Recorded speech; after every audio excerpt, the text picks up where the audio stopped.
Hello everyone, very good morning. Audio video बताएंगे, audio video ठीक है।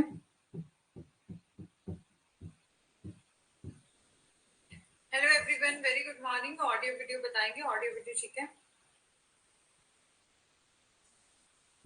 आगे बढ़ने से पहले मैं आपको बता देना चाहती हूँ, ये हमारा व्हाट्सएप ग्रुप है, टेलीग्राम ग्रुप है, इनमें से आप कहीं भी ज्वाइन नहीं हुए हैं तो हो जाएंगे। एंड यदि आप हमारा कोर्स परचेज करते हैं, आपको मिलता है नोट्स, पीवाई के वेदांत से 100+ मॉक टेस्ट। एंड ये रहा हमारा कोड, यदि आप इसको यूज करेंगे तो आपको 10% ऑफ मिलेगा।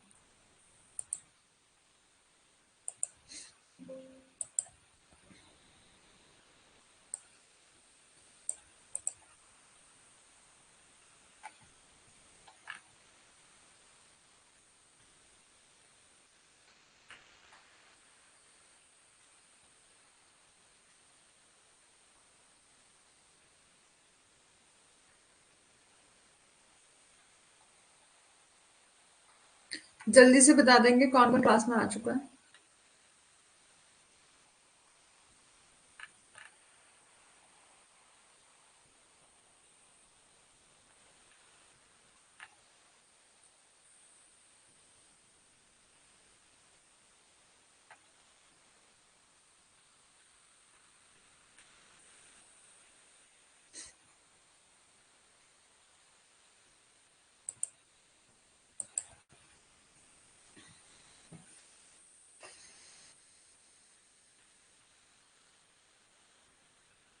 ऑडियो वीडियो ठीक है, ऑडियो वीडियो ठीक आ रहा है। कहीं दिक्कत हो तो बता दो।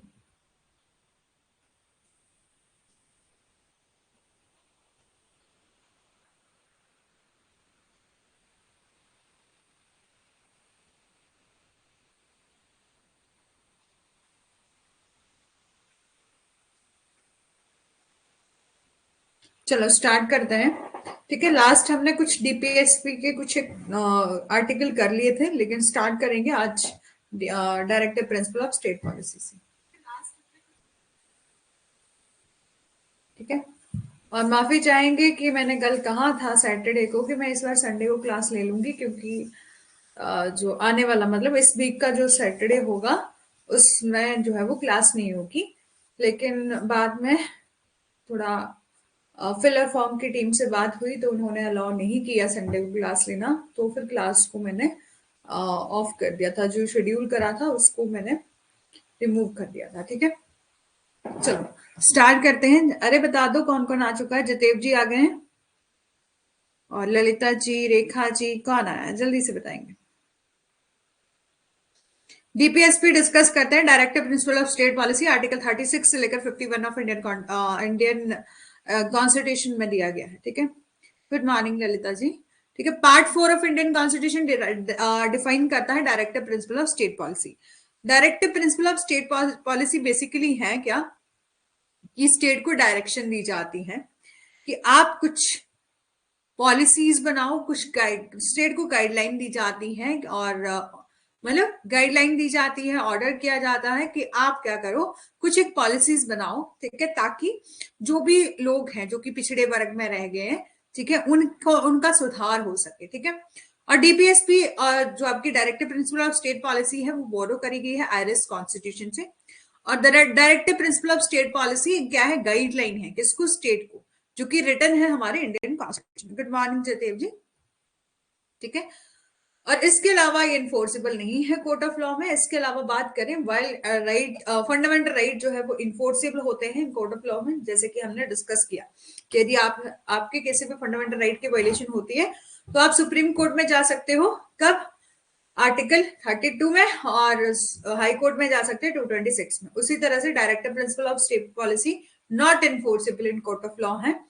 डायरेक्टिव प्रिंसिपल क्या है, एक सेट ऑफ इंस्ट्रक्शंस हैं that have to be followed by lawmaker while making the policy for the citizen. ठीक है, directive principle of state policy make an obligation on the state to make good policies for the betterment of the society so that it could develop the socio-economic condition of the citizen. ठीक है, ये बोला कि राज्य के नीति निर्देशक तत्व समाज की भलाई के लिए अच्छी नीतियां बनाने के लिए एक राज्य पर दायित्व बनाते हैं, ताकि नागरिकों की सामाजिक और आर्थिक स्थितियां जो है वो विकसित हो सके। क्लासिफिकेशन देखें directive principle of state policy का, तो उसको कैटेगराइज किया है, क्लासिफाई किया है सोशल एंड इकोनॉमिक चार्टर के तहत।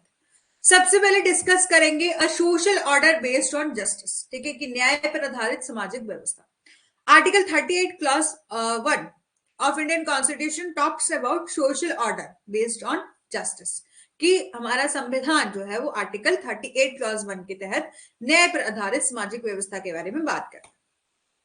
Article 38 clause 1 says that responsibility है स्टेट की कि आप वर्क करो, किस लिए, वेलफेयर ऑफ पीपल के, ठीक है, कि ये रिस्पॉन्सिबिलिटी किसकी है, स्टेट की है, कि आप कुछ काम करो, कुछ पॉलिसीज बनाओ ताकि लोगों का वेलफेयर हो सके।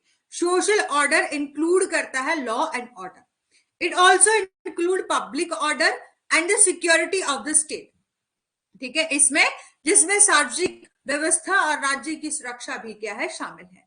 That's why it's responsibility of state, ये रिस्पॉन्सिबिलिटी है इसकी स्टेट की, मेंटेन करना पब्लिक पीस, पब्लिक सेफ्टी और पब्लिक ऑर्डर, ठीक है। यही कारण है कि सार्वजनिक शांति, सार्वजनिक सुरक्षा और सार्वजनिक व्यवस्था को बनाए रखना जो है वो किसकी जिम्मेदारी है, राज्य की जिम्मेदारी है, और ये स्टेट की ड्यूटी है as well as constitutional mandate to maintain a security of citizen, ये नागरिकों की सुरक्षा को बनाए रखने और राज्य का कानूनी कर्तव्य होने के साथ साथ क्या है, संवैधानिक जनादेश भी है। और आर्टिकल 39 में क्या बोला, policy principle of policy to be followed by the state for the security for securing justice. Article 39 of Indian constitution में डायरेक्ट किया गया है स्टेट को कि आप फॉलो करो प्रिंसिपल्स को, ठीक है, कि ऐसी पॉलिसीज बनाई जाए सिटीजन के लिए जिसमें किस तरह की पॉलिसीज हो, जैसे कि मैन एंड वुमेन दोनों ही क्या है, इक्वल है, और उन सभी को इक्वल राइट्स मिलने चाहिए, कि मीन्स ऑफ लाइवलीहुड जो है उनको इक्वल मिलना चाहिए। ये रिस्पॉन्सिबिलिटी है स्टेट की कि कंट्रीब्यूट करना, ऑनरशिप एंड कंट्रोल करना मटेरियल ऑफ कॉमन पीपल, कि ये राज्य की जिम्मेदारी है कि आम लोगों की सामग्री के दायित्व को और नियंत्रण को वितरित जो है वो करे। इसके अलावा ये स्टेट की रिस्पॉन्सिबिलिटी ये भी है कि किसी भी आधार पर किसी भी या महिला पुरुष, मतलब कि on the basis of sex no discrimination हो, किसी भी तरह का डिस्क्रिमिनेशन नहीं होना चाहिए। It which mean man and women जो है वो will get equal pay for equal work, ठीक है, कि मैन एंड वुमेन को जो है वो इक्वल पे मिल सके और इक्वल वर्क के लिए, ठीक है। और the state has a responsibility to ensure the health of children और वर्कर, ये स्टेट की रिस्पॉन्सिबिलिटी है कि जो भी बच्चे हैं, छोटे बच्चे हैं और जो मजदूर हैं, वर्कर हैं, उनकी स्वास्थ्य को सुनिश्चित करना। Article 39 clause B also cover करता है material sources for the purpose of development, construction of house for the purpose of providing financial facilities like road, playground, bridge and government can acquire the land of a private owner, कि ये बोला कि ये भी duty है किसकी, state की, कि आपको यदि लग रहा है कि यहाँ पर पर्टिकुलर इस प्लेस में कोई स्कूल खोलने की जरूरत है, कोई प्लेग्राउंड बनवाने की जरूरत है, या रोड निकालना है, हर कहीं रास्ता मिलना चाहिए, तो आप क्या करो, जो भी प्राइवेट ऑनर है उनसे आप लैंड एक्वायर कर लो, है ना। तो ये ड्यूटी भी किसकी है, स्टेट की है। थोड़ा सा स्पीड से चलूंगी क्योंकि मेरे को लगता है कि काफी इजी कंसेप्ट है, तो हम डीपीएसपी के जितने भी आर्टिकल हैं उनको कंप्लीट कर लेंगे, ठीक है, इस पर्टिकुलर सेशन में। अदरवाइज हम थोड़ा ब्रेक लेके चलें या थोड़ा धीरे धीरे समझते चलें तो फिर उसमें टाइम ज्यादा लग जाएगा, ठीक है, फिर भी कहीं भी कुछ दिक्कत होगी तो बता देना। और सोशल सिक्योरिटी चार्टर ये बोला equal justice and free legal aid to economically backward classes. Article 39A of Indian constitution says that it is a duty, ये ड्यूटी है किसकी, स्टेट की, कि प्रोवाइड करो आप free legal aid to all the citizen of country, कि आर्थिक रूप से पिछड़े वर्गों के लिए समान न्याय और मुफ्त कानूनी सहायता जो है वो प्रदान करना। Article 39A of the Indian constitution में कहा है ये ड्यूटी है किसकी, स्टेट की, कि प्रोवाइड करना free legal aid to all citizen of the country, कि सभी नागरिकों को मुफ्त कानूनी सहायता प्रदान करना भी क्या है, राज्य का कर्तव्य है। ये रिस्पॉन्सिबिलिटी है स्टेट की कि आप प्रोविजन बनाओ एंड स्कीम्स बनाओ जिसके तहत फ्री लीगल एड जो है वो दी जा सके। फ्री लीगल एड क्या होती है सब जानते हैं, कोर्ट विजिट किया होगा, कोर्ट में यदि आपने प्रैक्टिस नहीं भी करी है तो इंटर्नशिप के दौरान गए होंगे, आप जानते होंगे कि जो भी लोग, ठीक है, और जो भी लोग जिनकी फाइनेंशियल कंडीशन ठीक नहीं है, जैसे कि अपने स्टेटस से बीपीएल वगैरह में आते हैं, एससी में आते हैं, एसटी में आते हैं, या किसी भी तरीके से आपकी इनकम जो है वो बिलो है, ठीक है, तो आप अपना इनकम का सर्टिफिकेट लगा सकते हैं, कास्ट सर्टिफिकेट लगा सकते हो। इसके अलावा यदि आप जैसे राशन कार्ड में भी अलग अलग कैटेगरीज बनाई होती है, बीपीएल, बिलो प्रॉपर्टी लाइन, ठीक है, आईआरडीपी, इस तरह से आप यदि आपको कहीं भी तरह से थोड़ा फैसिलिटी दी गई है, गवर्नमेंट ने आपको ऐसे बिलो पॉवर्टी लाइन रखा है, ठीक है, इट मींस कि आपकी इकोनॉमिक कंडीशन कम है, ठीक है, मतलब हालत खराब है, तो आप क्या कर सकते हैं, एक सिंपल एप्लीकेशन दो कि मेरे को एडवोकेट हायर करने के लिए मेरे पास इनकम नहीं है, तो आप क्या करो, कानूनी सहायता यानी कि advocate free legal add services में एप्लीकेशन देके आप मुफ्त कानूनी सहायता जो है वो मांग सकते हैं।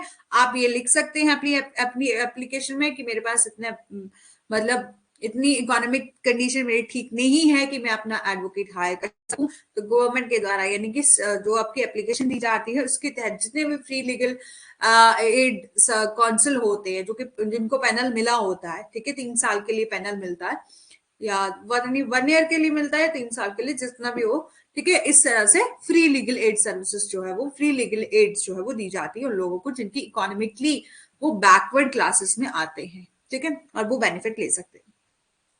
और legal aid and speedy trial क्या है, अब हमारे आर्टिकल 21 के तहत एक फंडामेंटल राइट जो है वो बन गया हमारे इंडियन कॉन्स्टिट्यूशन के तहत। इवन ऑल द प्रिजनर जो है वो एंजॉय कर सकते हैं इस राइट को। दूसरा बोला, फिर नेक्स्ट है आपका आर्टिकल 40, उसके तहत ऑर्गेनाइजेशन ऑफ विलेज पंचायत की बात करी गई है कि इंडियन कॉन्स्टिट्यूशन में आर्टिकल 14 में कहा गया है कि पंचायती राज सिस्टम के बारे में ये रिस्पॉन्सिबिलिटी है स्टेट की कि आप ऑल नेसेसरी स्टेप लो, ठीक है, फॉर एस्टेब्लिशमेंट ऑफ पंचायती राज, कि आप पंचायती राज के एस्टेब्लिशमेंट के लिए जो भी नेसेसरी स्टेप है वो आप ले सकते हैं। पंचायती राज क्या है, एक पिलर है of Indian political system, it is the oldest form of the local self government. Panchayati Raj election is a grass root of Indian democracy, कि ये स्थानीय स्वशासन का सबसे पुराना रूप है और पंचायती राज चुनाव भारतीय लोकतंत्र का जमीनी स्तर है, ठीक है, और ये सबसे पहले नागौर राजस्थान में जो है वो सबसे पहले पंचायत में इलेक्शन करवाए गए थे, और ऑल जितने भी मेंबर होते हैं पंचायती राज में वो इलेक्ट किए जाते हैं डेमोक्रेटिक प्रोसेस से, मतलब हर एक पर्सन जो कि 18 ईयर प्लस है वो वोट कास्ट कर सकता है, और 21 ईयर प्लस है तो वो पंच, सरपंच, प्रधान, इसके लिए जो है वो इलेक्ट भी हो सकता है। पंचायती राज सिस्टम इंसर्ट करा गया था 73rd कॉन्स्टिट्यूशन अमेंडमेंट 1992, ठीक है, ये आपका 1992 का है, ठीक है, और Rajasthan was the first state जहां पर अडॉप्ट किया गया था Panchayati Raj system. Election of Panchayati Raj system conducted by the state election commission, कि स्टेट इलेक्शन कमीशन के द्वारा जो है वो पंचायत में इलेक्शन जो है वो कंडक्ट करवाए जाते हैं। स्टेट फाइनेंशियल कमीशन प्रोवाइड करता है फंड ताकि बेटरमेंट मतलब अच्छे से अच्छे तरीके से पंचायत में इलेक्शन हो सके। पंचायती राज सिस्टम इंसर्ट करा गया है in Indian constitution by the 73rd constitution amendment 1992 on the recommendation of the Balwant Rai committee. The Panchayati Raj system was provided into 3 tiers. सबसे पहले पंचायत, विलेज पंचायत, पंचायत समिति, जिला परिषद, ठीक है, ग्राम पंचायत, पंचायत समिति एंड जिला परिषद। अब है आपका right to work, education and public assistance in certain cases. Article 41 of Indian constitution कहता है कि स्टेट की ड्यूटी है कि प्रोवाइड किया जाए हर एक जो भी स्टूडेंट है उनको, मतलब उनको अच्छी एजुकेशन दी जाए, जो अपनी स्टडी कंप्लीट कर लेते हैं तो उनको एम्प्लॉयमेंट भी दी जाए, मतलब रोजगार भी दिया जाए, और प्रोवाइड करना, और जो लोग जो कि अनएम्प्लॉयड हैं, ठीक है, और अपनी केयर नहीं कर सकते हैं, जैसे कि ओल्ड एज पीपल है, उनको भी आप क्या करोगे, एड दोगे, यानी कि किसी भी तरह से पेंशन वगैरह जो है, जितनी भी बुजुर्ग हैं 60 प्लस हो जाते हैं तो उनको पेंशन वगैरह दी जाती है। Just and human condition of work, article 42 of Indian constitution direct करता है कि स्टेट डेवलप करे the condition on off human and provide maternity relief, कि राज्य को मनुष्य की स्थिति विकसित करने और मातृत्व राहत प्रदान करने का निर्देश जो है वो देता है। और a living wage for worker, article 43 refer करता है living wage for worker, which mean that state की रिस्पॉन्सिबिलिटी है मेक कि आप प्रोविजन बनाओ regarding the wages of worker and wage should be as such that can maintain all the basic necessaries like clothes food shelter. Article 43 refer करता है कि आप क्या करो, जितने भी लिविंग वेजेस हैं, जितने भी मजदूर हैं जो भी काम करते हैं, तो स्टेट की रिस्पॉन्सिबिलिटी है कि टाइम टू टाइम जो है वो उनके वेजेस में, उनके जो भी वर्कर हैं उनके वेजेस को बढ़ाया जाए, इंक्रीज करा जाए, ताकि वो मेंटेन कर सके अपनी ऑल जितनी भी नेसेसिटी है, बेसिक नेसेसिटी है लाइक क्लोथ शेल्टर फूड, इन सब को जो है वो ले सके, मेंटेन मतलब जो भी नेसेसिटी है वो फुलफिल हो सके। फिर है आपका participation of worker in the management of industries. Article 43A में बोला गया है of Indian constitution talks about participation of worker, ठीक है, कि जितने भी वर्कर हैं, ठीक है, जरूरी मतलब जितने भी काम करने वाले वर्कर हैं उनको जरूर उनको भी आप क्या करो, पार्टिसिपेट करो कि वो क्या कहाँ जुड़ सके, मैनेजमेंट ऑफ इंडस्ट्री में जो है वो जुड़ सके, कि उद्योगों वगैरह में भी उनको जो है वो इन्वॉल्व किया जाए, पार्टिसिपेट जो है वो कर सके। Article 43A says that through the legislation the state has a responsibility कि सिक्योर करना है पार्टिसिपेशन ऑफ वर्कर, कि जितने भी वर्कर हैं, कामगार हैं उनकी भागीदारी को सुनिश्चित करना है। Provision for early childhood care and education to children below the age of 6 year. Article 45 of Indian constitution direct करता है स्टेट को कि आप क्या करो, प्रोविजन बनाओ with regarding to free and compulsory education, कि आपको फ्री एंड कंपल्सरी एजुकेशन मिल सके, ठीक है, जितने भी चाइल्ड हैं, ठीक है, 6 से लेकर 14 ईयर तक उनको फ्री एंड कंपल्सरी एजुकेशन दी जाए। साथ ही साथ जो अभी 6 ईयर तक नहीं हुए हैं उनको भी चाइल्ड केयर दी जाए। देखो आपको पता होगा आपके एरिया में अपने अपने तरीके से आंगनवाड़ी बनाई जाती है, ठीक है, उसमें 6 साल से जितने भी छोटे बच्चे होते हैं उनको वहां आंगनबाड़ी में भेजा जाता है। इसके अलावा यदि साथ ही साथ आंगनबाड़ी में भेजा जाता है, इसके अलावा वहां उन बच्चों को जैसे कि बिस्किट दिए जाते हैं या खिचड़ी वगैरह दी जाती है, मतलब ऐसे मूंग की दाल, इस तरह से थोड़ा बहुत राशन मिलता है, ठीक है, चने की दाल, जो भी बच्चों की हेल्थ के लिए ठीक है, ठीक है, उनकी बढ़िया हेल्थ के लिए जो भी ठीक है, उनको चाइल्डहुड का मतलब जितना भी चाइल्डहुड केयर का सामान होता है वो उन्हें मिलता है, ठीक है। और जब वो 6 से लेकर 14 ईयर तक रहेंगे तो उनको प्राइमरी एजुकेशन दी जाएगी, ठीक है, मतलब the reason behind free education, ताकि ऑल चिल्ड्रन जो है वो आपके कोई भी जो है वो अनपढ़ ना रह सके, सबको जो है वो एजुकेशन दी जाए, ठीक है। इन केस ऑफ द उन्नी Krishnan versus state of AP, the apex court held that right to education up to the 14 year is a fundamental right, and it will come under the preview of article 21 that right to life and personal liberty। यहां पर बोला कि Unni Krishnan versus state of Andhra Pradesh के एक मामले में apex court ने कहा कि 14 ईयर की आयु तक की शिक्षा का अधिकार एक मौलिक अधिकार है और ये आर्टिकल 41 के दायरे में आता है, ठीक है, आर्टिकल 41 जो आर्टिकल 21 के दायरे में आता है।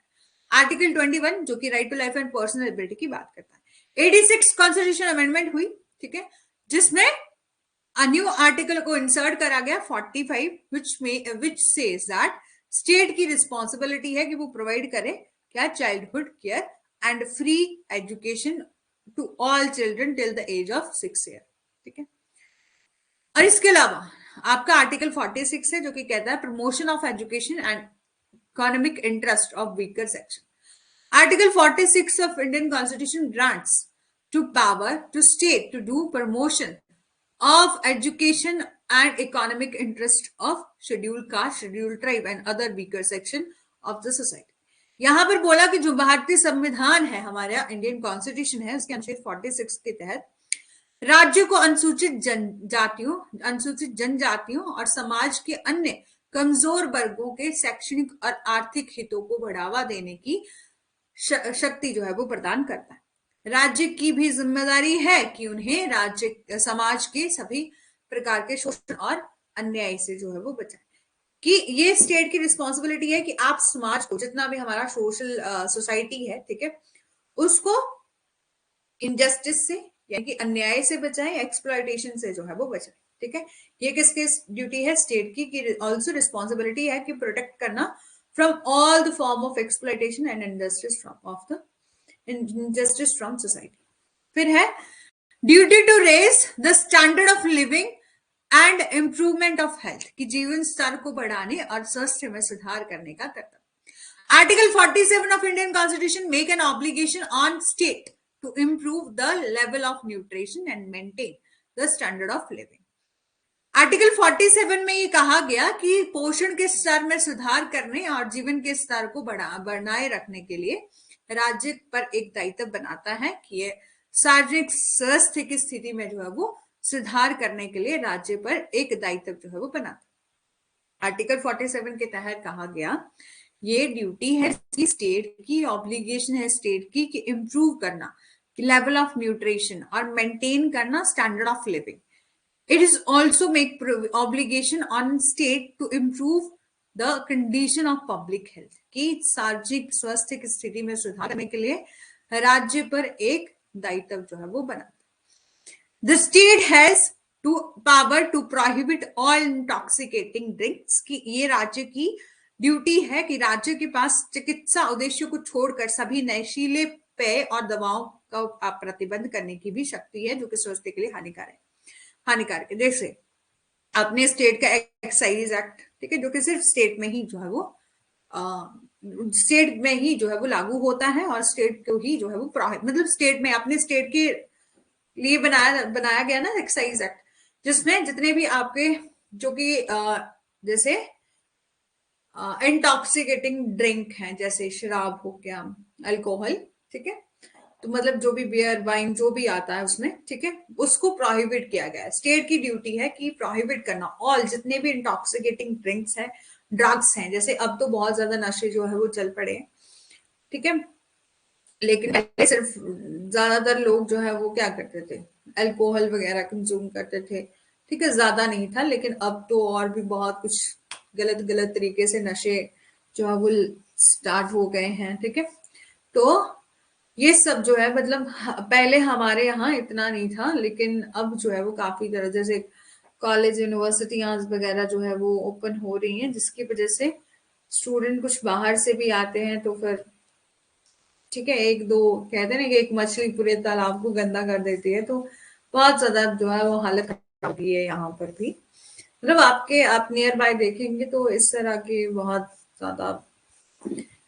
तो ये भी किसकी ड्यूटी है? स्टेट की ड्यूटी है कि पावर, ठीक है, स्टेट को पावर दी गई कि आप प्रोहिबिट करो जितने भी ऑल इंटॉक्सिकेटिंग ड्रिंक्स हैं, ड्रग्स हैं, ठीक है, जो कि इंजरियस टू हेल्थ हैं, जो कि स्वास्थ्य के लिए हानिकारक हैं, एक्सेप्ट मेडिकल पर्पस, ठीक है, मेडिकल पर्पस को छोड़कर जितने भी आपके ड्रग्स और इंटॉक्सिकेटिंग ड्रिंक्स हैं, ठीक है।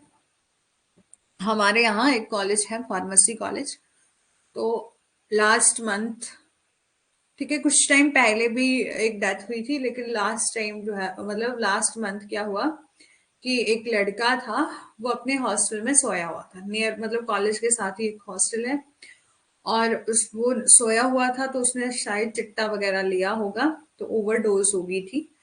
तो बिल्कुल अभी मतलब 19 साल का लड़का था, तो उसकी मतलब सोए सोए मौत हो गई थी, मतलब हॉस्टल में ही। अब देखो कि हॉस्टल वालों की भी क्या गलती बाद में, तो चलो अब वो लड़का और हॉस्टल वालों को क्या पता कि वो नशा करके सोया हुआ है, और सोए सोए उसकी बेड पर ही डेथ हो गई थी क्योंकि ओवरडोज हो गया था, ठीक है। अब है आपका कम्युनिटी वेलफेयर चार्टर, ठीक है, सामुदायिक कल्याण charter, uniform civil code, article 44 of Indian constitution state that it is a duty, ये ड्यूटी है किसकी? स्टेट की, कि सिक्योर करना for citizen a uniform civil code throughout the territory of India, कि भारतीय संविधान के अनुच्छेद 44 में कहा गया है कि राज्य का कर्तव्य है कि वह भारत के पूरे राज्य क्षेत्र में नागरिकों के लिए एक समान नागरिक संहिता जो है वो सुरक्षित करे।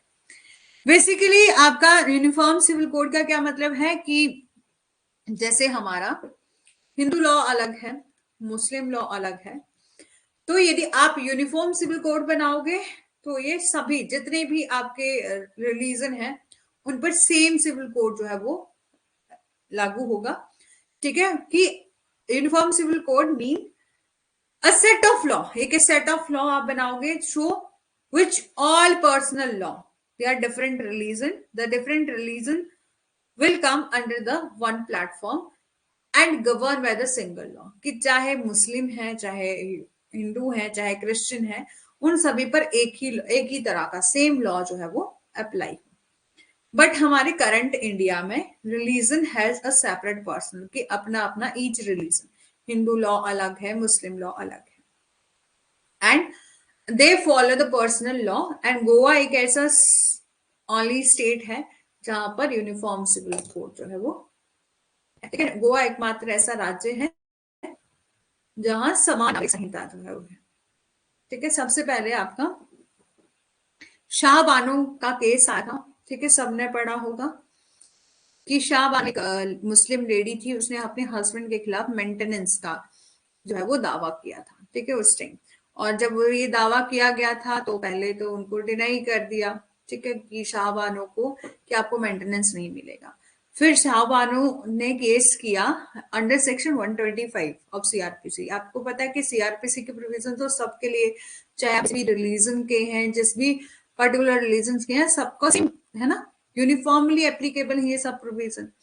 फिर शाह बानो ने सुप्रीम कोर्ट में जो है वो पिटीशन, मेंटेनेंस पिटीशन जो है वो फाइल करी सेक्शन 125 सीआरपीसी के थे, ठीक है। और फिर सुप्रीम कोर्ट ने जजमेंट दिया शाह बानो के फेवर में, जो कि on the ground of section 125 of CrPC था। इस applied all citizen of country, की जो आपके सेक्शन 25 या सीआरपीसी के जितने भी प्रोविजन है ये अप्लाई होते हैं। नशा नाश की चीज है, मुरा कर खाए, पुरखों की जरा संपत्ति सब मिट्टी में मिला जाए।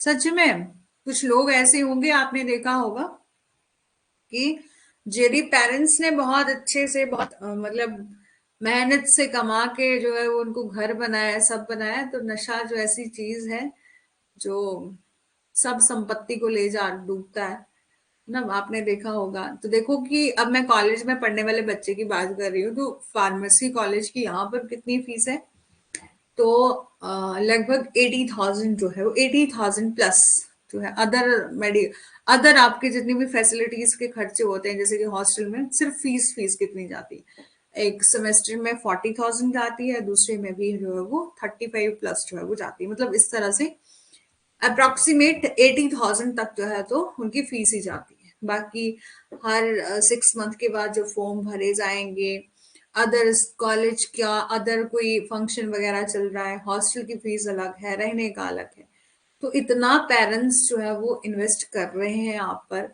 तो आपका भी रिस्पॉन्सिबिलिटी बनती है ना कि कम से कम, चलो जैसा मर्जी है स्टूडेंट पढ़ाई में, जरूरी नहीं है कि एक बच्चा जो कि बहुत इंटेलिजेंट है वही लाइफ में कुछ कर पाता, नहीं, चले भले ही कुछ भी, मतलब आपको ज्यादा नॉलेज नहीं है, आप ज्यादा बड़ी बड़ी डिग्रियां नहीं कर सकते ना, कोई बात नहीं, जरूरी नहीं है। आपने देखे होंगे कितने ही बड़े बड़े लोग जो कि बिना, बहुत कम मतलब 10-12 पढ़े होते हैं और कहीं कहाँ कहाँ जाके ऊंचाइयां छू लेते हैं, कहीं बिजनेस स्टैब्लिश कर रहे हैं, बहुत बढ़िया बढ़िया बिजनेस चल रहे हैं। तो यदि ईमानदारी से करा जाए तो सब चीजें जो है वो बहुत बढ़िया चलेंगी, है ना। तो कम से कम पेरेंट्स का इतना तो ख्याल कर लेना चाहिए ना उन बच्चों को या सभी को, कि हमारे पेरेंट्स इतना इन्वेस्ट कर रहे हैं तो हमारी ये ड्यूटी है कि जो मर्जी हो लेकिन हम अपनी तरफ से कोई ऐसा गलत काम ना करें, है ना। एक ही एक उनका बेटा था, फिर बाद में काफी ज्यादा ऐसे, अब पता नहीं कि इस सोसाइटी में ऐसे क्यों होता है, या कुछ ऐसे कॉलेज में ऐसे लोग होते होंगे जो ऐसा, मतलब एक दूसरे, हाँ, जैसे हमारे क्लासमेट की बात करें ना, तो हमारे कॉलेज में सिर्फ एक लड़का था, ठीक है, वैसे तो चलो सब बढ़िया बढ़िया फैमिली से बिलोंग करते थे, लेकिन एक लड़का था जो कि काफी ज्यादा बिगड़ा हुआ था। तो बाद में कॉलेज के एंड तक 5 ईयर लॉ तक जो है वो, मतलब 4th या 5th ईयर तक हमारी क्लास के मैक्सिमम लड़के जो है उसकी संगति में पड़ गए थे। संगति क्या है, दुर्गति, ठीक है, संगति जो है वो दुर्गति होती है, संगति का असर बहुत जल्दी पड़ जाता है, लेकिन फिर भी इंसान इंसान पर डिपेंड करता है। चलो स्टार्ट करते हैं। तो हम बात कर रहे थे यूनिफॉर्म सिविल कोड जो है वो आपका एक ऐसा आप यूनिफॉर्म तरीके से लॉ बनाएंगे जो कि सब पर जो है वो इक्वली अप्लाई होगा, कि ये नहीं होगा कि हिंदू के लिए अलग लॉ बनाया मुस्लिम के लिए अलग ना, यूनिफॉर्म लॉ बनाएंगे हम, यूनिफॉर्म सिविल कोड, एक सेट ऑफ लॉ होगा जो कि सब पर जो है वो अप्लाई होगा, जैसे कि हमारे बाकी लॉस हैं, ठीक है, जैसे सीआरपीसी हो गई, ठीक है, अलग अलग जितने भी लॉ हैं। हमारा इंडियन कॉन्स्टिट्यूशन है, इंडियन कॉन्स्टिट्यूशन भी तो सबके लिए सेम है ना, अलग अलग थोड़ी ना कि हिंदू धर्म के लिए अलग है, मुस्लिम के लिए अलग है, क्रिश्चियन के लिए अलग है, नहीं। तो फर्स्ट टाइम ये इशू उठा था यूनिफॉर्म सिविल कोड का, ठीक है, ये अराइज हुआ था केस ऑफ शाहबानो केस, ठीक है। इस केस में क्या हुआ था, उसने अपने हस्बैंड अहमद खान के खिलाफ जो है वो डाइवोर्स के लिए पिटीशन फाइल करी थी। तो सबसे पहले उसको स्टेट कोर्ट के द्वारा जो है वो डिनाई कर दिया मेंटेनेंस के लिए, लेकिन उसने अपील करा सुप्रीम कोर्ट में maintenance under section 125 CrPC. Supreme court ने जजमेंट दिया शाहबानो के फेवर में इस ग्राउंड पर, जो कि सेक्शन 125 का, जो कि अप्लाई होता है ऑल सिटीजन ऑफ कंट्री के लिए irrespective of their religion. But Muslim community को ये चीज जो है वो अच्छे से समझ नहीं आई और इन्होंने काफी ज्यादा प्रोटेस्ट किया, ठीक है, क्योंकि मैनी प्रोटेस्ट हुए उस टाइम, ठीक है, धर्म के आधार पर, देखो लोग धर्म के आधार पर लड़ते हैं, ठीक है, और मतलब धर्म के आधार पर दंगे होते हैं इतना, अब भी लोग कहें कि हम मॉडर्न हो गए हैं, ये हो गया वो हो गया है, लेकिन कहीं आपने देखना कि अभी भी बहुत ज्यादा लोग जो है वो धर्म जाति को बहुत ज्यादा मानते हैं और इस आधार पर भेदभाव करते हैं, दंगे फसाद होते हैं। जब आपने देखना इलेक्शन का टाइम आता है ना, तो लोग इसलिए वोट नहीं देते कि हमारे लिए, हमारे देश के लिए अच्छा कोई कैंडिडेट जो है वो चुना ना, हम धर्म या जाति के आधार पर जो है वो वोट कास्ट करते हैं। क्यों? बल्कि आपको तो इस तरह से, मतलब हर एक सिटीजन को इस तरह से वोट कास्ट करना चाहिए कि वो इंसान जो कि इलेक्शन या फाइट कर रहा है, उसको इस बेस पर, उसके काम को देखकर, उसकी परफॉर्मेंस को देखकर, ऐसा नहीं कि ये इस पर्टिकुलर कास्ट का है तो, या इस पर्टिकुलर रिलीजन का है तो वो पिछले 10-15 साल से 3-3 4-4 बार इलेक्शन जो है वो जीत गया। इस तरह से नहीं करना चाहिए, क्योंकि समझदारी इसी में है कि आप एक बार देखो कि यदि अच्छे तरीके से काम हो रहा है तो ठीक है, अदरवाइज जो है वो हर किसी को मौका मिलना चाहिए, है ना। लेकिन आज भी ये सब लोगों में, मतलब सोसाइटी का आप देखो कि अपने पूरे देश का 50% हिस्सा जो है वो इसी धर्म पर, इलेक्शन के टाइम में सबसे ज्यादा होता है धर्म जाति ये वो सो, चाहे पंचायत का इलेक्शन है, चाहे एमएलए का इलेक्शन है, चाहे आपके प्राइम मिनिस्टर का इलेक्शन है, ठीक है, कोई भी इलेक्शन है, लेकिन ये सब बहुत ज्यादा देखने को मिलता है, ठीक है। तो उस टाइम भी क्या हुआ था, काफी ज्यादा प्रोटेस्ट हुआ था, ठीक है, जजमेंट ऑफ सुप्रीम कोर्ट को लेकर। और protester contention was supreme court does not have right to interfere the personal law. और कंटेंशन इस तरीके से थी, प्रोटेस्टर ने ये अपना कंटेंशन दिया, ये दलील दी कि सुप्रीम कोर्ट को कोई राइट नहीं है हमारे पर्सनल लॉ में दखल देने का, कोई अधिकार नहीं। लेकिन आफ्टर दिस केस, इस केस में भी क्या था, गवर्नमेंट इलेक्शन का टाइम था, तो राजीव गांधी गवर्नमेंट, ठीक है, राजीव गवर्नमेंट का एक नया, मतलब उस टाइम भी इलेक्शन का टाइम था, तो उन्होंने लोगों का मुंह बंद करने के लिए या प्रोटेस्ट को रोकने के लिए एक नया लॉ बना दिया, Muslim women protection of right on divorce act 1986, जिसने नलीफाई कर दिया जजमेंट ऑफ सुप्रीम कोर्ट को। The act state that divorce matter of the personal law will prevail. इस एक्ट के तहत डाइवोर्स मैटर पर्सनल लॉ के में ही जो है वो प्रबल होगा, ठीक है। अब in the act it was also mentioned that divorce matter Muslim man will have right to give maintenance only till the time of iddat period, ठीक है, दैट इज ओनली कितना होगा, 90 डेज हो गया from the date of, from the divorce, ठीक है। यदि husband की डेथ हुई है तो मतलब यदि कोई महिला प्रेग्नेंट है तो जब तक उसकी डिलीवरी नहीं हो जाती तब तक इद्दत पीरियड रहता है। तो इद्दत पीरियड के बाद वो कहाँ जाएगी, आफ्टर बोला दैट द लायबिलिटी क्या है किसकी, पे करने की, मेंटेनेंस, वो शिफ्ट हो जाएगी वक्फ बोर्ड को। वक्फ बोर्ड में क्या आते हैं, उसके रिलेटिव्स आते हैं, या मतलब उसके बाद रिलेटिव्स आते हैं और उसके बाद वक्फ बोर्ड जो है वो देखा, कौन ही लेता है जिम्मेदारी, ठीक है, आजकल के टाइम में लेकिन उस टाइम जो है वो ऐसा लॉ बना दिया। ये बोला कि इस एक्ट में जो है वो मेंशन करा गया कि जो डाइवोर्स होगा, ठीक है, दैट मैटर मुस्लिम मैन जो है वो विल हैव, मुस्लिम मैन को राइट दिया कि आप जो है वो मेंटेनेंस दोगे टिल कब तक, इद्दत पीरियड तक, जो कितना होगा डाइवोर्स के केस में 90 डेज। उसके बाद जो है वो लाइबिलिटी किसकी होगी पे करने की, शिफ्ट हो जाएगी वक्फ बोर्ड को। उसके बाद सरला मुदगिल केस आया, ठीक है, उसमें भी जो है वो क्या हुआ, ये यूनिफॉर्म सिविल कोड की बात उठी। क्यों उठी, केस के फैक्ट क्या थे कि एनजीओ चलाती थी एक लेडी, उसका नाम था Kalyani, and Sarla Mudgil was a president of Kalyani, ठीक है, सॉरी एनजीओ का नाम था कल्याणी, ठीक है, there was an NGO name Kalyani, उस लेडी का नाम नहीं, एनजीओ का नाम कल्याणी था, ठीक है, माफी चाहेंगे।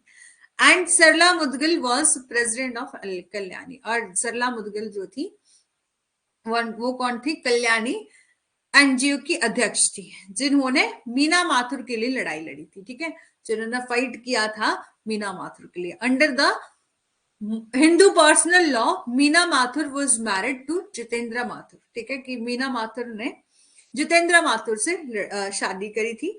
मुस्लिम कानून के अनुसार ये, जैसे कि हिंदू लॉ में क्या है ना कि एक ही शादी कोई पर्सन कर सकता है, ये बहुत अच्छी स्पेशल चीज है, ठीक है, कि एक घर में एक मतलब एक पुरुष जो है वो एक ही शादी कर सकता है, बहुत अच्छी चीज है ये हिंदू लॉ में। लेकिन मुस्लिम लॉ में क्या है कि आप जानते हैं कि एक पर्सन जो है वो 4 शादियां कर सकता है, 4 वाइफ्स रख सकता है ड्यूरिंग हिज लाइफ टाइम। तो उसने क्या किया, पहले मीना माथुर से शादी करी थी, ठीक है, और बाद में जो है वो जितेंद्र ने अपना धर्म कन्वर्ट कर लिया इस्लाम में, और शादी करने के लिए अनदर गर्ल से, और उस गर्ल ने भी क्या कर दिया, कन्वर्ट कर लिया इस्लाम धर्म में। और सरला मुदगिल ने फाइल करा petition against the Jitendra Mathur. The contention from the advocate of Jitendra Mathur was given that married under the Muslim law which permit the second marriage. और जितेंद्र माथुर के एडवोकेट ने कहा कि ये दलील दिया कि उन्होंने मुस्लिम कानून के तहत शादी करी है और जो कि दूसरी शादी करने की अनुमति जो है वो देता है। बट सुप्रीम कोर्ट ने जजमेंट दिया किसके फेवर में, मीना माथुर के फेवर में, और हेल्ड किया कि इस्लामिक लॉ परमिट करता है for marriage, but conversion for the purpose of marriage is an abuse of personal law. लेकिन भले मुस्लिम लॉ में उन अपने अपने रिलीजन की अपनी अपनी स्पेशलिटी होती है ना, हमारे हिंदू लॉ की अपनी स्पेशलिटी है, जैसे मुस्लिम लॉ की अपने, जैसे जो भी मुस्लिम लॉ में कुरान है, ठीक है, अपने जो भी उनके भगवान है ना, और मतलब जो भी उनके भगवान है उनका अपना है ना, उनका अपना सिस्टम है। हर एक रिलीजन में लोग अपने तरीके से फेथ करते हैं, अपने तरीके से जो है वो अपना जीवन यापन करते हैं। तो आप पहले हिंदू हो और आप शादी करने के लिए मुस्लिम धर्म कन्वर्ट कर रहे हो, तो ये बात है। बोला कि मुस्लिम इस्लामिक लॉ परमिट करता है फॉर मैरिज करना, बट कन्वर्जन आप इसलिए कर रहे हो कि आपको मैरिज करना है, ये तो क्या होगा, दुरुपयोग होगा ना कानून का, कि धार्मिक यदि आप चेंज कर रहे हो, धर्म को चेंज कर रहे हो इस तरह पर कि आपको सिर्फ शादी करनी है किसी दूसरी लड़की से, तो ये क्या होगा, आपका पर्सनल लॉ का आप अब्यूज कर रहे हो। फर्दर कोर्ट ने क्लेरिफाई किया कि that Hindu law will be dissolve only under the Hindu marriage act, और यदि आप हिंदू लॉ में शादी कर रहे हो तो वो शादी तभी डिसॉल्व होगी जब आप हिंदू लॉ के तहत जो है वो उसको डिसॉल्व करवाओगे। और in order to prevent such type of marriage also quoted that UCC should implemented in order to prevail similar type of matters।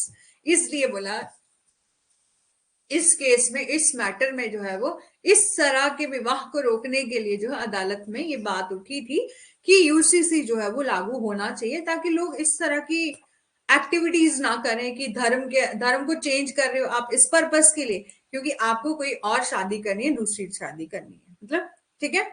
अब है आपका प्रमोशन ऑफ कोऑपरेटिव सोसाइटी। तो प्रमोशन ऑफ कोऑपरेटिव सोसाइटी को add किया गया था 97th amendment 2011 के तहत, जिसमें स्टेट की रिस्पॉन्सिबिलिटी बताई गई क्या करना, कि आप स्टेट की रिस्पॉन्सिबिलिटी बताई कि आप कोऑपरेटिव सोसाइटी को प्रमोट करो, कोऑपरेटिव सोसाइटी में क्या कुछ इंक्लूड होता है? Management, control and functions. कि आप कोऑपरेटिव सोसाइटी, जैसे आपने सुना होगा कि लोग कहते हैं कि मेरा इतना पैसा जमा है किसमें? सोसाइटीज, बैंक में नहीं, सोसाइटी में। तो सोसाइटीज में जो कुछ कोऑपरेटिव सोसाइटीज होती हैं जो कि कुछ परसेंट जो है वो उनको बेनिफिट देती है, ताकि लोग जो है वो क्या कर सके, मतलब कोऑपरेटिव सोसाइटी में अपना इन्वेस्टमेंट जो है वो कर सके। तो ये स्टेट की रिस्पॉन्सिबिलिटी है कि आप प्रमोट करो कोऑपरेटिव सोसाइटीज को। कोऑपरेटिव सोसाइटी में क्या कुछ इंक्लूड होता है? Management, control and functions. और the organisation of culture and animal husbandry, ये कहां पर बताया? Article 48 of Indian constitution talks about organisation of culture and animal husbandry. It is a responsibility है स्टेट की कि आप ऑर्गेनाइज करो agriculture and animal husbandry. Article 48 also direct that state की ड्यूटी है कि आप प्रोहिबिट करोगे जो भी पशुओं को या गायों को या बछड़े को क्या करते हैं, उनका मतलब डेथ कॉज करते हैं, तो आप जो है वो इस तरह की एक्टिविटीज को क्या करो? प्रोहिबिट करो। ठीक है, कि जो आपकी ये बोला कि अनुच्छेद 48 के तहत राज्यों को गायों और बछड़ों और एक अन्य डेयरी पशुओं के वध पर जो है वो प्रतिबंध लगाने का भी निर्देश जो है वो देता है। क्योंकि आप जानते हैं कि हमारे देश में गाय की पूजा करी जाती है, तो मतलब हिंदू धर्म में गाय की पूजा करी जाती है, तो आप क्या करो कि गाय वगैरह का आप वध नहीं कर सकते, उनकी डेथ जो है वो नहीं कर सकते। ठीक है, और जितने भी मतलब गाय हैं, बछड़े मतलब छोटे बच्चे हैं उनके, ये जो भी पशु हैं जो कि डेयरी एनिमल हैं जो कि दूध देते हैं, ठीक है, तो आप उनका वध जो है वो नहीं करोगे। और आप क्या करोगे? ऑर्गेनाइज करोगे एग्रीकल्चर और एनिमल हस्बेंड्री, कि ताकि क्या हो, कहीं ना कहीं लोग एग्रीकल्चर की ओर जुड़े। आपको पता है कि अब नई नई मतलब एग्रीकल्चर एक्टिविटीज के लिए भी क्या नई नई मशीनें आ रही हैं, नए नए खाद वगैरह जो है वो चले हैं, जिससे क्या है, कहीं ना कहीं लोगों ने पशु पालना कम कर दी है। ठीक है, गांव में रहने के बावजूद भी लोग काम नहीं करते। ठीक है, और पशु बिल्कुल ही उन्होंने बंद कर दिए। तो एग्रीकल्चर जो करी जाती है, खेती बाड़ी करी जाती है, हाँ दुधारू डेयरी पशु, बिल्कुल बिल्कुल ठीक है। तो आपको पता होगा, यदि आप गांव के क्षेत्रों में रहे हैं तो पता होगा, यदि आप गए हैं, आपका घर है, तो अभी आपको जो है बिल्कुल पता होगा। ठीक है, तो अब क्या है कि नई नई एग्रीकल्चर के लिए ना नई नई खादें वगैरह स्टार्ट हो गई हैं, दवाइयां मिलने लग पड़ी हैं। उससे क्या हो रहा है, कहीं ना कहीं हमारी जो मिट्टी है उसकी उर्वरक क्षमता जो है वो कम हो रही है। तो आप क्या करो, ये स्टेट की ड्यूटी है कि रिस्पॉन्सिबिलिटी। अब देखो, आपने सुना होगा कि आपके स्टेट में भी है या नहीं है, लेकिन आपने सुना होगा कि सरकार की ओर से जो है वो गायों को पालने के लिए या मतलब पशुओं को पालने के लिए जो है वो कुछ परसेंट जो है वो लोन दिया जाता है। मतलब बिल्कुल ऐसे विदाउट इंटरेस्ट पर जो है वो लोन दिया जाता है कि आप क्या करो, जैसे काऊ शेड बना सकते हैं, या और कुछ एग्रीकल्चर के लिए आप ये पर्टिकुलर पेड़ पौधे लगा सकते हैं। ठीक है, मतलब बहुत अलग अलग तरीके से स्कीम्स दी जाती है। तो वो इसीलिए आर्टिकल 48 के तहत स्टेट की रिस्पॉन्सिबिलिटी बताई गई है कि आप ऐसा करोगे। ये रिस्पॉन्सिबिलिटी है कि आपको एग्रीकल्चर ऑर्गेनाइज करना है और एनिमल हस्बेंड्री को ऑर्गेनाइज करना है। और बोला है कि प्रोटेक्शन है and improvement of forest and wild life. इस आर्टिकल को रट लेना। ठीक है, गांव से ही है, अच्छा बिल्कुल, तब तो बहुत अच्छे से। वैसे गांव की जिंदगी भी बड़ी अच्छी है ना। और यदि आपको, अब तो देखो गांव भी जो है वो सब मॉडर्न हो चुके हैं, ऐसा नहीं है कि बहुत वैसे पहले वाले गांव रहे हैं। यदि कहीं है, जैसे हम बात करें कि हमारे जो ओल्ड हिमाचल में है, वहां पर आपको देखने को मिल सकता है कि फैसिलिटीज कम होती हैं, लेकिन अदरवाइज जो गांव भी बहुत अच्छे, मतलब सब जगह अब हर घर में सड़क हो गई है, कि सब घरों को गाड़ी के लिए रास्ता मिल गया है, घर घर में नल हो गए, मतलब बहुत फैसिलिटी है। मतलब ठीक भी है कि कम से कम जो शहरों का प्रदूषण है वहां से तो बचे हैं ना, बिल्कुल शांत वातावरण है, शोर नहीं है, कितना है ना।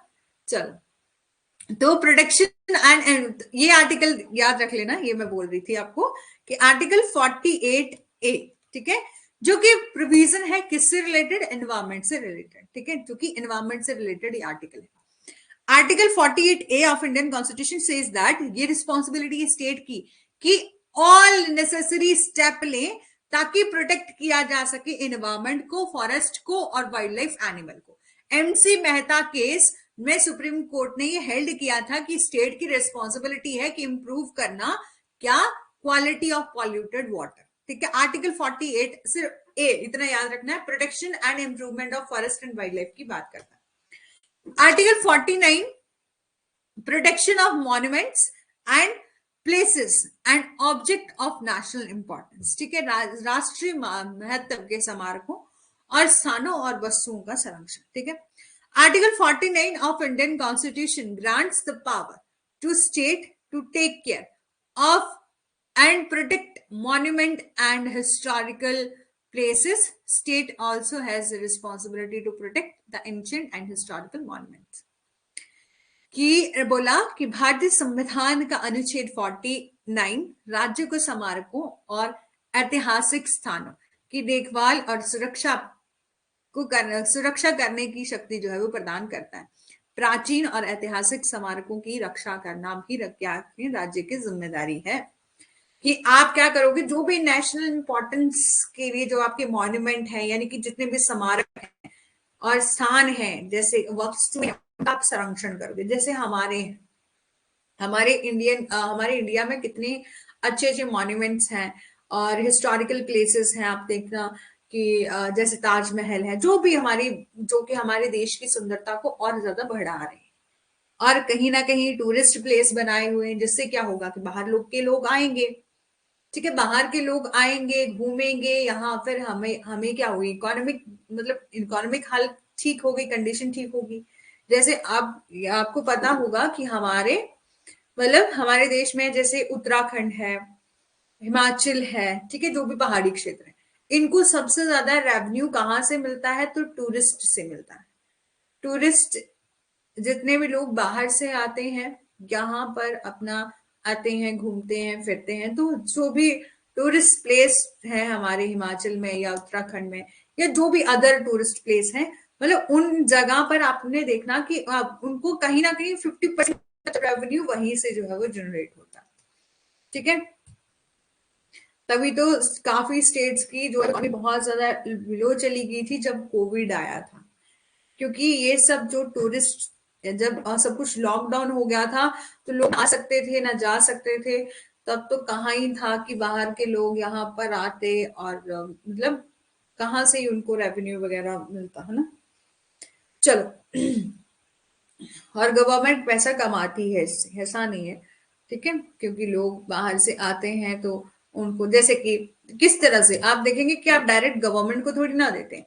आप क्या कर रहे हैं, जैसे आप स्टेट में गए, किसी भी स्टेट में गए, मान लीजिए आप हिमाचल में आए, तो जो भी प्लेस है आप वैसे बाहर से जब आएंगे तो बॉर्डर पर जो हमारा हिमाचल का या अदर स्टेट का बॉर्डर होगा, तो वहां पर टिकट ली जाएगी। ठीक है, तो जैसे टोल टैक्स वगैरह होते हैं वो लिए जाते हैं। उसके बाद जब आप कहीं पर जाएंगे तो रहेंगे कुछ तो आप जो होटल वगैरह बुक करवाएंगे, उससे भी क्या होगा, कहीं ना कहीं हमारे स्टेट को ही तो इनकम हो रही है ना, भले वो प्राइवेट पर्सन को हो रही है, किसी भी पर्सन को हो रही है, फिर घूम फिर कर वो टैक्स वगैरह में इंक्लूड होके गवर्नमेंट के पास ही जाती है चीजें।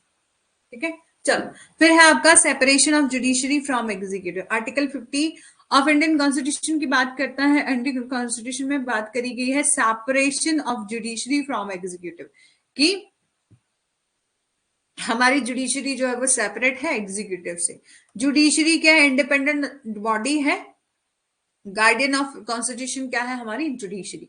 If executive will start work like a judiciary, then there will be a clash of power. That's why article 50 जो है वो सेपरेट है from judiciary, from the executive. ठीक है, कि ये है कि संविधान का संरक्षक न्यायपालिका है, और यदि कार्यपालिका न्यायपालिका की तरह काम करना शुरू कर देती है तो टकराव होगी, और यही कारण है कि अनुच्छेद 50 न्यायपालिका को कार्यपालिका से अलग जो है वो करता है। ठीक है, यह बोल रहे हैं कि हालांकि कुछ मामलों में न्यायिक कार्य जो है वो कार्यपालिका के द्वारा किए जाते हैं, जैसे कि न्यायाधीशों की नियुक्ति करना, ये भी कौन करती है, हमारी कार्यपालिका द्वारा जो है वो नियुक्त किए जाते हैं। यद्यपि क्षमादान या राहत के मामले में भी कार्यपालिका को यह अधिकार होता है। तो कुछ एक मतलब एक्सेप्शन है, कुछ एक केसेस में आपको देखने को मिलेगा कि जुडिशियल फंक्शन जो है वो परफॉर्म किए जाते हैं एग्जीक्यूटिव के द्वारा भी। अब आर्टिकल 51 जो कि बात करता है promotion of international peace and security, कि अंतरराष्ट्रीय शांति और सुरक्षा को बढ़ावा देना। Article 51 of Indian constitution talks about promotion of international peace and security, कि अंतरराष्ट्रीय शांति और सुरक्षा को बढ़ावा देने के बारे में बात करता है आर्टिकल 51। ये रिस्पॉन्सिबिलिटी है स्टेट की प्रमोट करना peace and security with another country. ये रिस्पॉन्सिबिलिटी है स्टेट की मेंटेन करना गुड रिलेशन, ताकि अनदर कंट्रीज के साथ बहुत अच्छे रिलेशन जो है मेंटेन हो सके, और हमारा जो है वो कहीं ना कहीं मतलब हमारे जो पड़ोसी स्टेट है, नेबर स्टेट है, नेबर कंट्रीज हैं या अदर जितनी भी कंट्रीज हैं उनके साथ हमारे रिलेशन अच्छे हो सके। और good relation with another help करता है स्टेट को किसी भी मतलब कई तरह के, चाहे फाइनेंशियली हेल्प कर रहे हैं, चाहे इंपोर्ट एक्सपोर्ट, मतलब हमारा व्यापार बहुत अच्छा चल रहा है, किसी भी तरीके से जो है वो अच्छे मतलब क्या हो सके कि अच्छे संबंध यदि होंगे तो राज्य को कई तरह से जो है वो मदद करते हैं। ठीक है, पूरे देश के साथ अच्छे संबंध राज्य को कई तरह से मदद करते हैं। तो ये रिस्पॉन्सिबिलिटी किसकी है? स्टेट की है कि प्रमोट किया जाए peace and security other countries के साथ।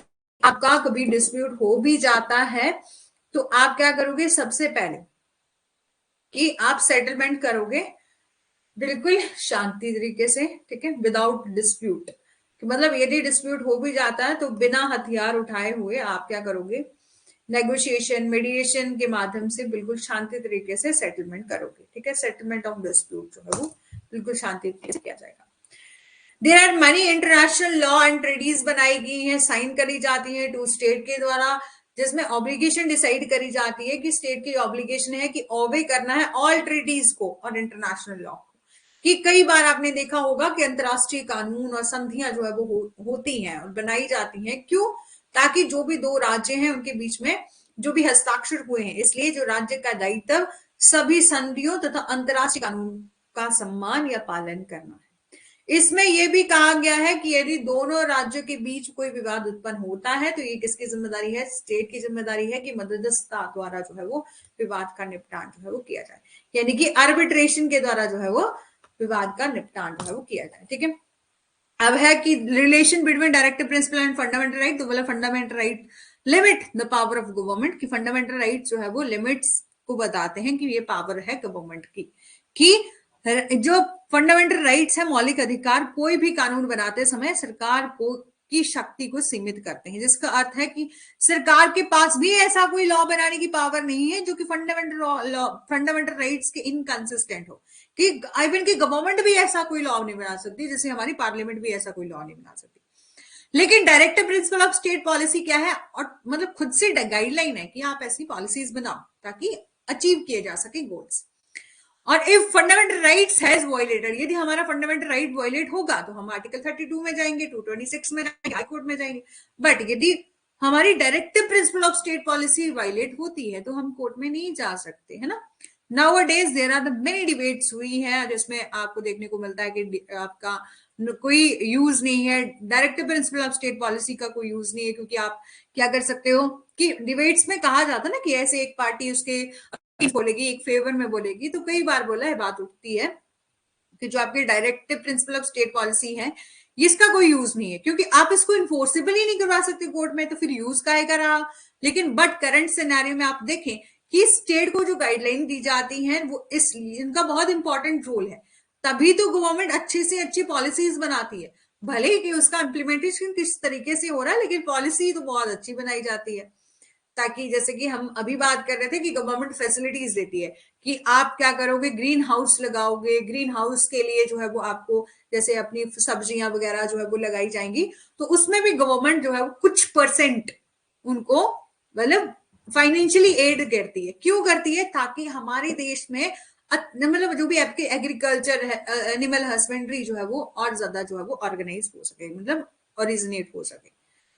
तो ये या पॉलिसीज बनाई जाती हैं जो वृद्ध बुजुर्ग हैं, ठीक है, उनकी हेल्थ या उनकी हेल्थ या चिल्ड्रन की हेल्थ को देखते हुए अदर तरीके से, मतलब कई बार जो अलग अलग पॉलिसीज बनाई जाती है, तो कहीं ना कहीं बहुत इंपॉर्टेंट रोल प्ले करता है हमारा डीपीएसपी, ताकि बेटरमेंट हो सके सोसाइटी को। अब है मद्रास वर्सेस चंपकम दोराई राजन का केस, जिसमें in case of the apex court held that directive principle of state policy is a subsidiary to the fundamental right because fundamental right is enforceable of law while directive principle of state policy no. Directive principle of state policy will run according to the fundamental right. यहां पर बोला इस मामले में apex court ने held किया था कि नीति निर्देशक जो हमारे डीपीएसपी हैं, directive principle of state policy है, वो मौलिक अधिकारों की सहायक कंपनियां हैं, क्योंकि मौलिक अधिकार जो है वो कानून की अदालत में लागू करने योग्य हैं, जबकि राज्य की नीति निर्देशक सिद्धांत जो है वो नहीं है। राज्य का नीति निर्देशक सिद्धांत मौलिक अधिकारों के अनुसार जो है वो चलेगा। ठीक है। अब re Kerala bill education bill, इसमें सुप्रीम कोर्ट ने कहा था कोई भी कॉन्फ्लिक्ट नहीं होना चाहिए प्रिंसिपल ऑफ स्टेट पॉलिसी और फंडामेंटल राइट्स। ठीक है, क्योंकि fundamental right and directive principle of state policy are contemporary and supplementary हैं टू ईच अदर, कि एक दूसरे के पूरक हैं। फर्दर बोला कोर्ट ने ये हेल्ड किया कि ये माना कि प्रकृति में लोचदार या व्यापक है, ताकि भविष्य में समाज, मतलब directive principle of state policy क्या है, गाइडलाइन है, ताकि भविष्य में फ्यूचर में जो भी नीड्स होंगी सोसाइटी की उनको पूरा किया जा सके, अलग अलग तरह की पॉलिसीज बना के। सुप्रीम कोर्ट ने हेल्ड किया कि directive principle of state policy is a integral scheme है, कि एक सुप्रीम कोर्ट ने ये माना कि राज्य के नीति निर्देशक सिद्धांत एकीकृत योजना है, इंटीग्रल स्कीम है। ठीक है। अब है आपका Minerva mills case. Minerva mill case में सुप्रीम कोर्ट ने ऑब्जर्व किया था fundamental right are not the end of path and end are specified directive principle of state policy. Further court ने एक्सप्लेन किया that you can't give a primary one, कि आप किसी को भी प्राइमरी नहीं समझ सकते कि directive principle of state policy supreme है या फंडामेंटल राइट सुप्रीम है ना। तो मिनर्वा मिल के इस केस में बोला, सुप्रीम कोर्ट ने कहा कि मौलिक अधिकार पथ का अंत नहीं है, यानी कि अंत है। उन्होंने कहा कि राज्य के नीति निर्देशक सिद्धांत एक क्या है, डायरेक्शंस है, एक इंस्ट्रक्शंस है स्टेट को। और अदालत ने ये समझाया कि आप किसी को भी प्राइमरी नहीं समझ सकते, बोथ प्रायोरिटी, मतलब दोनों की अपनी अपनी जगह जो है वो प्रायोरिटी। और the harmony and balance between the fundamental right and state policies is essential feature है किसका, कॉन्स्टिट्यूशन का। मौलिक अधिकारों और राज्य के नीति निर्देशक सिद्धांत के बीच सद्भावना और संतुलन को बनाए रखना संविधान की अनिवार्य विशेषता है। ठीक है। अब है आपका Ashok Kumar Thakur versus Union of India का। In this case court held that can't make the distinct between the set of rights, कि ये कहा कि अदालत ने कहा कि आप अधिकारों के सेट के बीच में अंतर नहीं कर सकते कि fundamental right has a different goal and while directive principle of state policy has a different गोल, कि फंडामेंटल राइट के अपने लक्ष्य हैं, अपने डिफरेंट गोल हैं, और राज्य के नीति निर्देशक सिद्धांत के अपने लक्ष्य हैं। मौलिक अधिकार का नागरिक और राजनीतिक अधिकार का एक प्रतिनिधित्व है, जबकि राज्य के नीति निर्देशक सिद्धांत और सामाजिक और राजनीतिक अधिकार का प्रतिनिधित्व जो है वो करते हैं। इसके अलावा अदालत ने यह समझाया कि राज्य के नीति निर्देशक सिद्धांत कानून की अदालत में लागू करने योग्य नहीं है, जिसका मतलब ये है कि ये क्या है, अधीनस्थ है, सबऑर्डिनेट है। कि यहाँ पर फंडामेंटल राइट रिप्रेजेंट करते हैं civil and political rights, while directive principle of state policy represent करते हैं social and political rights. Further court ने एक्सप्लेन किया कि directive principle of state policy not enforceable in court of law है, does not, इसका मतलब ये नहीं है कि वो सबऑर्डिनेट है। अब है आपका fundamental right and directive principle of state policy में डिफरेंस। ठीक है,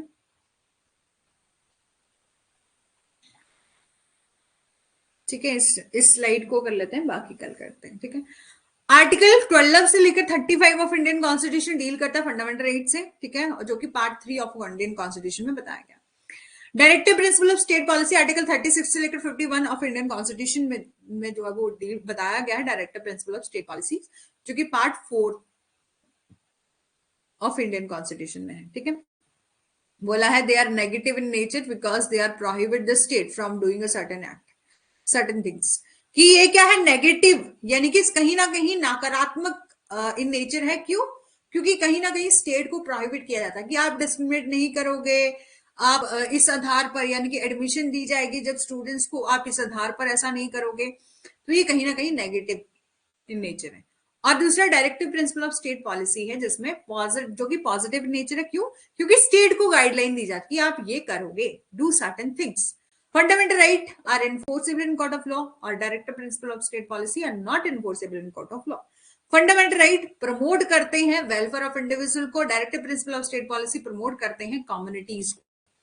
और for the implementation of fundamental right does not require any legislation, ठीक है। और directive principle of state policy के लिए जो है वो अलग अलग तरीके से पॉलिसीज बनाई जाती हैं, लेजिस्लेशन, और उनको इम्प्लीमेंट जो है वो किया जाता है, ठीक है।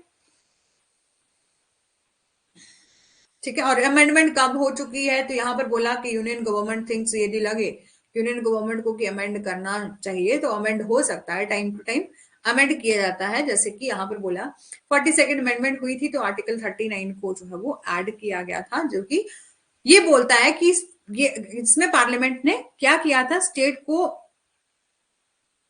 कि स्टेट की ड्यूटी है कि सिक्योर करना social order and promotion of welfare of people. Article 39 को जो है वो अमेंड किया था, ठीक है, जिसमें आर्टिकल 39 ए को ऐड किया गया था, जिसमें न्यू आर्टिकल को ऐड किया गया था, जो कि ये बताता है कि सब लोगों को equal justice and free legal aid दी जाएगी। 42nd अमेंडमेंट में 48 ए को भी अमेंड किया था, ये ड्यूटी बताई गई कि इंप्रूव करना है environment and quality of water through out the possible way, कि जिस भी तरीके से आपको एनवायरमेंट में यदि इम्प्रूवमेंट करना है तो आप कर सकते हैं, ये स्टेट की ड्यूटी है।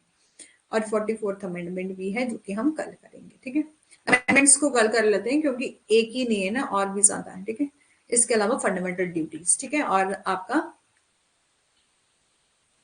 कल फंडामेंटल ड्यूटी कंप्लीट हो जाएगा। इसके अलावा हम नेक्स्ट स्टार्ट कर लेंगे प्रेसिडेंट, ठीक है, प्रेसिडेंट यूनियन एग्जीक्यूटिव स्टार्ट कर लेंगे, ठीक है। आई होप कि आपको सेशन अच्छा लगा होगा। Thank you so much. और